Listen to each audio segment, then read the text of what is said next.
वो बड़ी बात नहीं। अध्यक्ष महोदय, एक बहुत गौरव की बात महसूस होती है जब कभी कभी कुछ घटना आपके सामने घटती है, कुछ दिल को उत्साह और राज को सम्मान भी मिलता है, और कुछ घटनाओं से राज का भी सर नीचा होता है और हम सब लोगों का सर नीचा होता है। तो अध्यक्ष महोदय, अभी हाल में ही आपने एक कार्यक्रम में हिस्सा लिया होगा, बहुत सारे सदस्य विपक्ष के लोग भी गए थे। इस राज्य में नए मुख्य चीफ जस्टिस हमारे राज्य में आए हैं और नए गवर्नर भी आए। क्योंकि महामहिम तो साउथ से आते हैं तो उनको हिंदी का वैसे भी बहुत थोड़ा कठिन है बोलने में, खैर कोई बात नहीं, फिर भी बहुत प्रयास करते हैं और बेहतर प्रयास भी उन्होंने किया। लेकिन जब आपने चीफ जस्टिस के शपथ ग्रहण समारोह को सुना होगा ध्यान से, तो अध्यक्ष शपथ ग्रहण समारोह में जब गवर्नर साहब की शपथ ग्रहण हो रही थी, माफ कीजिएगा, गवर्नर साहब की शपथ ग्रहण हो रही थी, तो यहाँ के एक्टिंग चीफ जस्टिस साहब ने जोहार शब्दों से ही अपना उद्बोधन शुरू किया। हमने उसके लिए उनको धन्यवाद भी दिया। आदिवासी, दलित, पिछड़ा, अल्पसंख्यक बहुल ये राज है और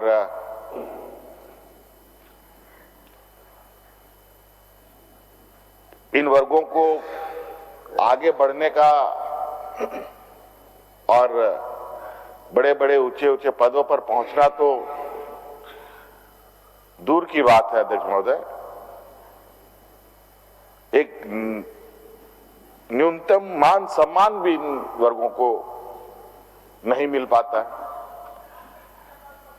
और इसी प्रयास के साथ ये सरकार आगे बढ़ रही है कि यहाँ के जो बहुसंख्यक लोग हैं, जो आदिवासी, दलित, पिछड़ा, अल्पसंख्यक समूह के लोग हैं, इस राज्य के मूलवासी हैं, उन सबको मान सम्मान मिले। और हम सब, ये सरकार इस राज्य के 3.25 करोड़ जनता को एक नजरिया से देखती है। जिन लोगों ने सत्ता पक्ष को वोट दिया उनको भी, जिनको ने वोट नहीं दिया उनको भी। और अध्यक्ष महोदय, इसी वजह से आपने देखा होगा कि हमारी सभी योजनाएं, कोशिश तो प्रयास होती है कि इन कमजोर वर्ग को थोड़ा सा ज्यादा ताकत हम लोग दें, लेकिन अचानक उन कार्यक्रमों का इस कदर उसकी लोग प्रशंसा करते हैं कि उसकी मांग ज्यादा होने लगती है, तो बाकी समूह को भी उसमें हम लोग शामिल कर लेते हैं। कई ऐसे प्रोग्राम हुए हैं अध्यक्ष महोदय, जो जहां हम लोग आदिवासी दलितों से शुरू करते हैं तो ओबीसी, पिछड़ा वर्ग, अल्पसंख्यक सभी लोगों को शामिल कर लेते हैं। तो अध्यक्ष महोदय, आज हम लोग का ये सदन 27 फरवरी से शुरू हुआ। माननीय राज्यपाल महोदय जी ने जो अभिभाषण पढ़ा अध्यक्ष महोदय, ये अध्यक्ष महोदय ये कोई नई परंपरा नहीं है, नई परिपाटी नहीं है, ये सदियों से चली आ रही एक परिपाटी है और ये लोकतांत्रिक तरीके से सदन की कार्रवाई को आगे बढ़ाया जाता है अध्यक्ष महोदय। और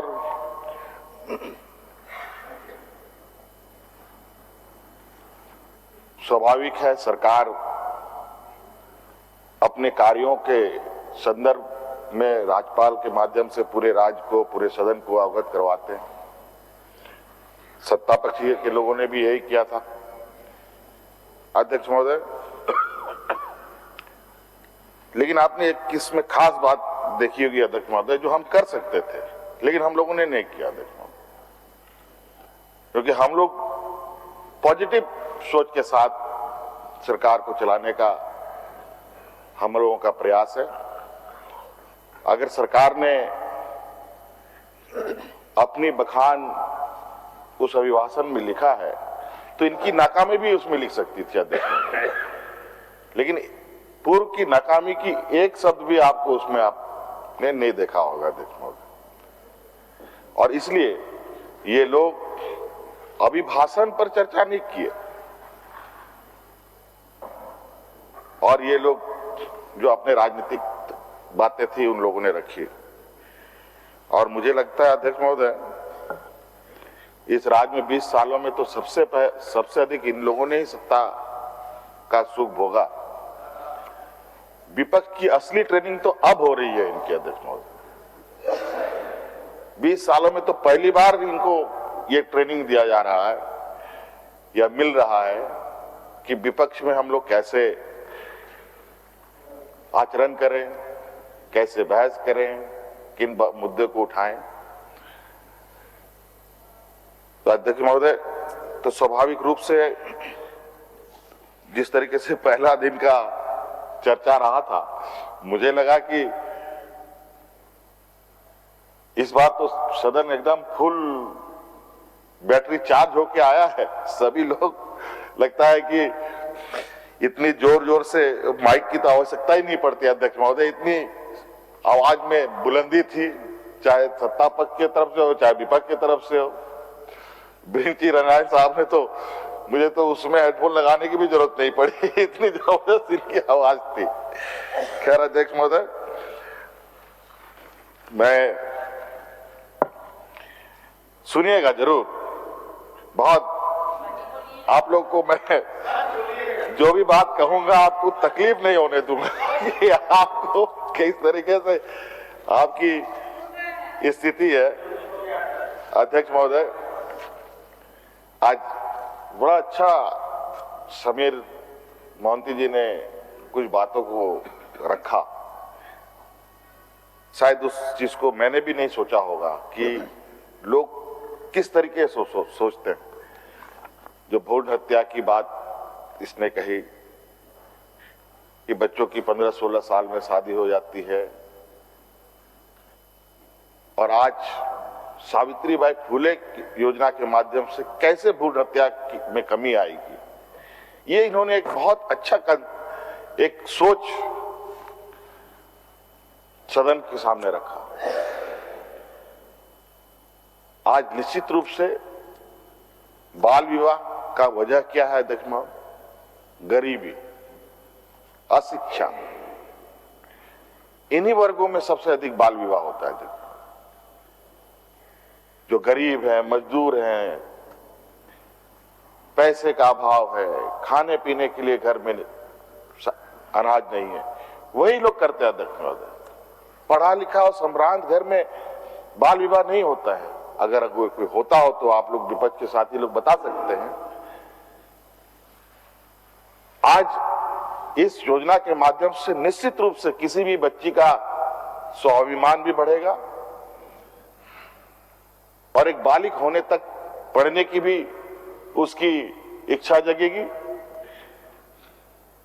तो बाल विवाह का भी समस्या खत्म।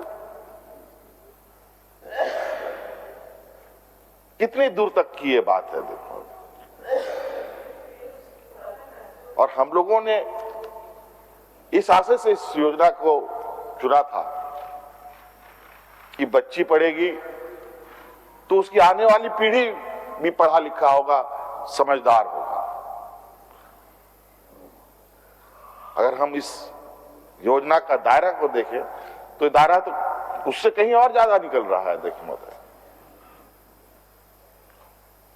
तो कई योजनाओं के बारे में इन्होंने बहुत अच्छे तरीके से उसको परिभाषित किया। निश्चित रूप से सरकार एक पॉजिटिव सोच के साथ, अगर सरकार की या किसी भी व्यक्ति का सोच अच्छा है,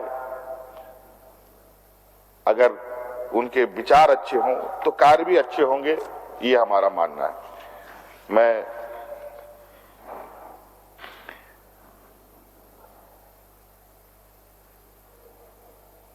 अध्यक्ष महोदय, राज बनने के बाद ज्यादातर समय इन लोगों ने चलाया। अब ये वापस कैसे आएंगे और सरकार को जिस तरीके से ये कोस रहे हैं पानी पी पी कर, उनमें कितनी सत्यता है? कभी लॉ एंड ऑर्डर की बात, कभी व्यक्तिगत कटाक्ष के बाद, कर्मचारी बेलगाम घूसखोरी, ये एक दिन में फलने वाला पेड़ नहीं है अध्यक्ष महोदय। इन सब व्यवस्था को ध्वस्त करने की पूरी जिम्मेवारी इनके सर पर जाती है अध्यक्ष महोदय। इसने इन पेड़ों पर पानी भी डाला, खाद भी डाला और उसकी रखवाली भी की है। आज उसी का नतीजा ये राज भोग रहा है। आज फिर भी अध्यक्ष महोदय चीजों को संतुलित करते हुए जो व्यवस्था को इन्होंने कीचड़ में ढकेल रखा था, उसको सिर्फ कीचड़ से बाहर ही निकालना नहीं है, सिर्फ उसको पटरी में ही रखना अभी प्राथमिकता नहीं है, बल्कि उसको साफ सफाई भी करना जरूरी है अध्यक्ष महोदय। तो अभी अध्यक्ष महोदय सरकार तो बनी हमारी 2019 में 3 साल ही हुए और 3 साल में तो 2 साल कोरोना में हम लोग किस तरीके से उथल पुथल पूरा देश दुनिया में रहा, किसी ने नहीं, किसी को बख्शा नहीं गया, सभी लोग फंसे इसमें। और झारखंड जैसे पिछड़े राज्य में तो और भी बुरा हाल होता है। ऐसे राज्यों के साथ तो ये अब एक अभिशाप की तरह होता है। अध्यक्ष महोदय, मुझे ये समझ में नहीं आता है, माननीय विपक्ष के लोग ऐसे समूह से आते हैं जिनके पास असीम शक्तियां हैं। संयोग से पिछला तो डबल इंजन की सरकार थी अध्यक्ष महोदय। इनके पास धन, बल, बुद्धि, विवेक हर चीज से परिपूर्ण है। ये वो समुदाय के लोग हैं अध्यक्ष महोदय जो लोग गुजरात को चलाते हैं। ये उन समुदाय के लोग हैं अध्यक्ष महोदय जो आज देश को चलाते हैं। आज ये वो समुदाय के लोग हैं अध्यक्ष महोदय जो महाराष्ट्र को चलाते हैं। आज वो राज्य आगे चला गया अध्यक्ष महोदय, झारखंड पीछे क्यों चला गया अध्यक्ष महोदय? क्यों पीछे चला गया? मैं इनसे पूछना चाहता हूं, आप में कौन सी ऐसी कमी रह गई कि ये राज्य देश का सबसे पिछड़ा राज्य रह गया? क्या आपके ऊपर वालों ने ज्ञान नहीं दिया आप लोगों को कि क्या सिर्फ इस राज्य को चारागाह बनाने के लिए आप लोग को यहां बैठाया गया था?